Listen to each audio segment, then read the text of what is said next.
morning prayer.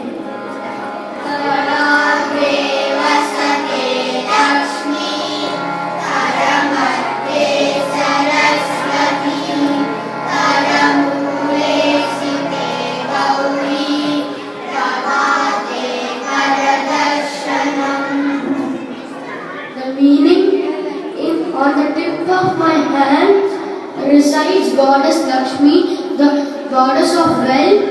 On the middle of my hand resides Goddess Saraswati, the goddess of learning, and in the end of my hand resides Goddess Gauri, the goddess of Shakti.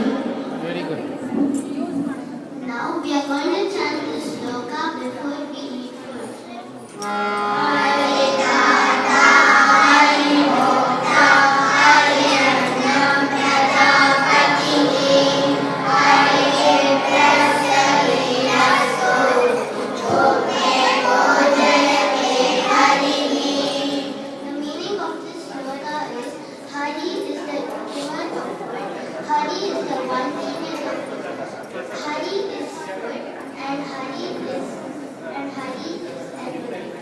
Very good.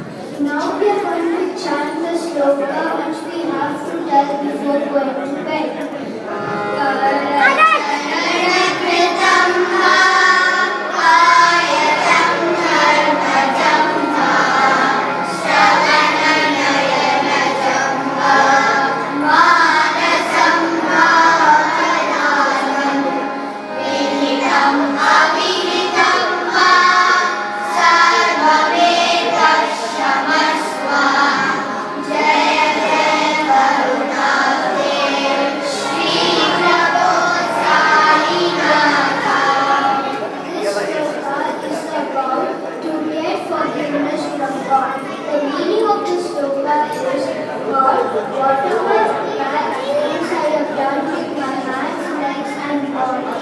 Whatever bad things I have felt, heard and seen, whatever bad things I have done knowingly and unknowingly, please forgive me what I have done